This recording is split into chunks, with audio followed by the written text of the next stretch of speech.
service commémoratif a été organisé par l'Université de Chicago pour l'étudiant chinois de 24 ans, Zheng Shaoxiang, le 18 novembre. Il venait tout juste d'obtenir son diplôme et a été tué lors d'un vol près du campus. Sa mère, Li Zhong, qui avait voyagé depuis la Chine, a pris la parole au service commémoratif. Mon fils le plus cher, j'ai pleuré durant tout le trajet. Tu m'as manqué tout au long de ce parcours. Et finalement arrivé à l'Université de Chicago, la plus haute institution d'apprentissage où tu poursuivais la connaissance.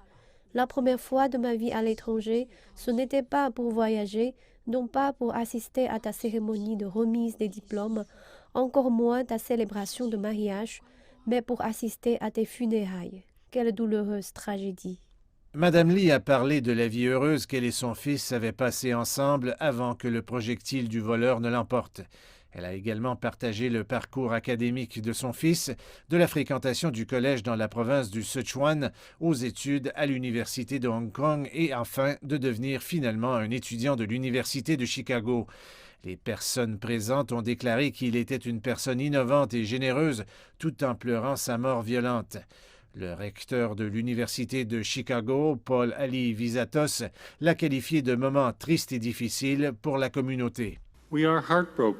Nous sommes navrés par cette perte tragique et insensée qui a été profondément ressentie par notre communauté, à la fois ici aux États-Unis et dans le monde.